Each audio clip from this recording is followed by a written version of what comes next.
Hey, everybody, welcome back. I am excited today because we're going to talk about 2025. Today is December 2024, and I wanted to take some time to think about what we all can begin thinking about for 2025 if we are artists. So, essentially, preparing for quarter one. And to give you a little bit of background about myself, I'm an artist and also have been working in development and help clients fundraise. And one of the things I find is planning. I find planning important. And I wanted to share a couple of things about what I'm doing to create a successful 2025 and to start a foundation for a good 2025. I think that as artists, and I can only speak about myself, it's sometimes difficult to think about how can we create a roadmap for the future. And the more I work on this field or in this field and this career, the more I begin to understand that it is possible. We just have to be strategic about how to find the things that are important to us and how to move to get to them and have goals. So today I wanted to share some things around what I'm hoping and creating for 2025. And I think that it's okay to start thinking about 2025 as 2024 is ending. One, I'm not a big proponent of New Year goals. And I'll tell you why. I think historically for me, 2025 or early 2025 or early any year, I don't tend to stick to those goals. So what I end up creating is making goals that last hopefully 6 months or 8 months or a year, even sometimes a few years in the future. And I feel that those are much easier for me than beginner of the year to achieve them and making them a more if I schedule them 6 months or maybe a year in advance and look back. I just haven't been able to really stick to the beginning of the year goals. I end up flopping in the second, third, fourth week, and that's okay. But that does not mean that we can plan ahead. What I end up doing instead is planning for a quarter. In quarters, this means we're planning for quarter number one, which will be January, February, and March of 2025. And I think that for me, planning long term is more helpful than planning for the beginning of the year. And I'll share some of the tips that I want to share with you all today. The first thing is, I think that as an artist and a grant writer, I am excited, but also a bit overwhelmed. Yes, not underwhelmed, but overwhelmed about what things may bring. But the things that are coming and are guaranteed are definitely things that have been happening for the 2024 year, meaning that it's important to start thinking what things are already guaranteed happening, any contracts, any meetings, any things that you may be thinking about. For example, one of the reasons I say I don't plan for the beginning of the year is I have for the following 2024 or previous in this year, I have already worked hard to think about what potential opportunities I may have for 2025. So that means anything from working with clients who have worked in the past, reaching out to them and saying, hey, I'm interested in working with you. Are you available? Or securing people who want to work in early spring 2025. So for me, I already have things lined up. And that's important to have things lined up already. One, because it prevents me from starting from scratch and prevents me from not having something solid, having things from previous months to build to here. I realize that this is not only about 2025 or the first quarter.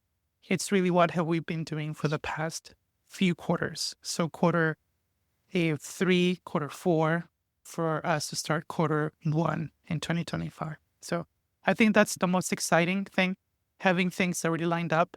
And maybe this is not like a contract or anything, but I think at least having conversations with potential clients, anything around, hey, I'm open for 2025. Are you open as well? And again, this information is not only for 2025. If you're seeing this or watching this in the future, it can happen.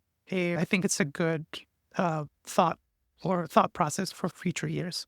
One of the key parts of this is to talk about some of the key goals that are important for quarter one. As an artist, as someone who works in development and fundraising, is definitely starting with mapping out potential opportunities. And I talked about this in social media. In the end of every year, what I always like to do is think about what future grants or opportunities are coming in the upcoming year. And what I have is a spreadsheet. And this spreadsheet is something that allows me to think about what things I like to create or apply for in the next year. So I already have the year planned out for things that I would like to apply for. This can be anything from residencies, gallery exhibitions, potential clients that I may like to work with. And that gives me a roadmap. Now, it's not set in stone, but it gives me a guide of the things that I can eventually apply for. So I think making a map of the things that you would like to do, who are you looking to work with, who are potential people that fit your client criteria, who are the things that what are the things that excite you or anything like that. So I think financially that could be one. Marketing wise, I think always when the season slows down, I like to use the end of quarter four to think about quarter number one, to think about reassessing. My marketing strategy has been changing since I started. In the beginning, I had very limited capacity to create and to share my process online and to advertise the journey of being an artist. But over the years, I've been able to receive more help from other people to help me plan for it as well as to publish, which is huge help and removes a lot of weight off my shoulders. I think for marketing, it could be something like, what help can I receive? How can I also fund and receive money to help pay people to find the time to fund my marketing? That could be one thing. And then another thing would be, what kinds of things resonate with my audience in 2024? I haven't done it this week yet, but I'll definitely be doing it by the end of the year, 2024 or early 2025, is go back to all my social media marketing and think about, okay, what are the things that resonated most with my audience? What are the things that made people excited about the things that I share?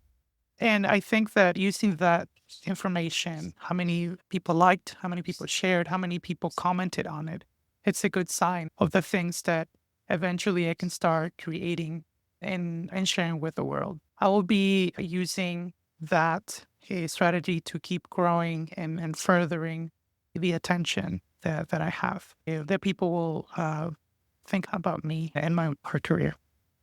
So marketing is huge. I really have liked marketing, and I think it's important to think about the strategies.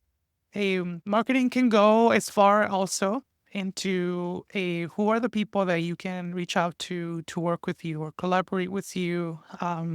One thing that has helped me this year is going to a lot of events and going to a lot of places where people have been giving me a lot of information around how the art world is working, how philanthropy is working as well. So I think that reaching out to them and cultivating relationships, such as sending them a follow-up email, thanking them for meeting with you or meeting with me. And that has really helped me a lot to build relationships. In my work, I talk a lot about genuine relationships and not transactional relationships. And I really enjoy that because to me, a genuine relationship will create a more of a positive environment, a more of a possibility of working with people and essentially working with them long term versus something that, hey, I'm here, I'll do something with you for 2 days. That's it. That's fine. If that's something that you want to do that. But for me, I like to do long term because I really like to know the person and make sure that we're a good fit and that we can work together long term. So I think that's the biggest thing is working relationships. Who are the people that you want to work with? And I talked about this for so many years, is that oftentimes what's most important in my work is the people that I work with, the people that allow me to work with them. And I really have enjoyed creating this type of relationship. So the third thing, and of course, it's not an exhaustive list. I think the the first quarter or quarter number one will be important. Also, is staying creative and inspired while navigating the art world. I think that for me, it has been important to think about these balancing acts between staying creative, inspired, and also taking care of myself because I found out that the more I take care of myself, the more I'm able to produce. And I'm also thinking a lot about my myself, not as a machine, not as something that creates just for the sake of creating. I want to make sure that I also take rest. I also take time to heal, a time to relax, time to take care of myself. And the reason I say heal and take time for myself is that after working for so many days or so many months back to back with very little breaks or it's just a fast project, I have to make sure that the next few days to a few weeks, I take it slow. And I want to make sure that I am not working all the time. So also thinking about your type of a level of work that you want to produce. What is your plan if you have a year that you have 2, 3, 4, 5 big projects that will require 70, 80 hours of very focused work? So thinking about that, a scheduling vacation time ahead of time. And I know that may sound a little bit out there, but that has helped me. A and maybe vacation is not, going out the country or renting this huge space, but taking a time for nature, going out with friends, or not thinking about work. And of course, if it requires you to go out of the country, that's amazing as well. But the thing that has helped me the most is really blocking times of, hey, I will not be available during these weeks throughout the year. And I have enjoyed doing that so that when people invite me to things or thinking about, hey, Antonio, we'll love to work with you, I already have times that I'm available and not available. So again, this really goes beyond planning quarter number one. It's really what have we been doing the whole year so that we are starting quarter one by a strong foundation from previous quarters. I think that's the biggest thing. Securing a mental health, a important part of my practice, and as well as to start creating and cultivating relationships with organizations, with people who may work with me in the future. And of course, it's only a small conversation about the bigger picture about what is it that you want for quarter one and how does that tie to quarter two? How does that tie to quarter three and quarter four? Again, that is a summary of what I would recommend to think about quarter 2025, the first quarter. And I'd like to close out this video and podcast to talk about reflection of 2024 and a key lesson or takeaway that I will take with me as I approach quarter one. And a key lesson for me has been being okay with putting myself out there. That is one thing that has allowed me to do the work that I do. And I talked about this in previous conversations is people have been able to find my work and commission me based on my online presence. So all these posts that I'm making, all these videos and podcasts and visiting people and talking to people and traveling and going to conferences and things like that, people begin to notice that I exist and that I offer a service and has allowed me to do the work that I do. So the biggest takeaway is definitely marketing. You don't have to be an expert. I have never been to marketing school or I don't have a business degree. To reiterate, I have a Spanish bachelor's and I also have a degree in teaching Spanish. But that does not mean that I can't learn at least the basics of marketing and how people will notice me. And I think that's the biggest takeaway. It's being okay, being brave.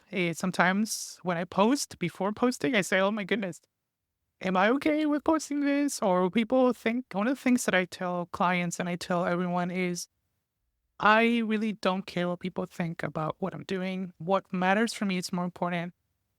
What's most important for me is that I share my story, that I share our stories as people in this world, as Latinx, BIPOC people, communities of color. I think that's one of my biggest motivations and the work that I do, and the work that I create. And people will always have an opinion. Luckily, I haven't had anyone reaching out or saying nasty things about what I do or nasty comments or mean comments. But in case I ever get those, I will just ignore them. Their opinion does not matter. And of course, everyone has an opinion and you just take it with a grain of salt. That's the biggest things, honestly, that I want to share with you all today. The biggest takeaway.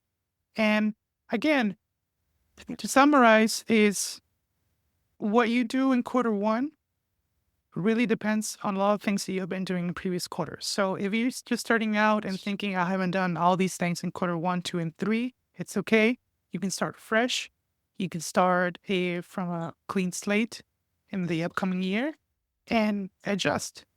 As you create, think about the things that you can create. Think about the things that maybe were too much to do, cut back, add more, find a balance for you. And honestly, I don't have a metric for that. It's just whatever is working for you based on your capacity or the whole things that you have around in your life going on. Again, I think that for us, it's important to make this and keep going and keep growing as artists. So I want to thank you for the opportunity of joining me in 2024 through all the videos and all the amazing projects that we have worked together with everyone else. So thank you so much. I hope you have a great rest of your day.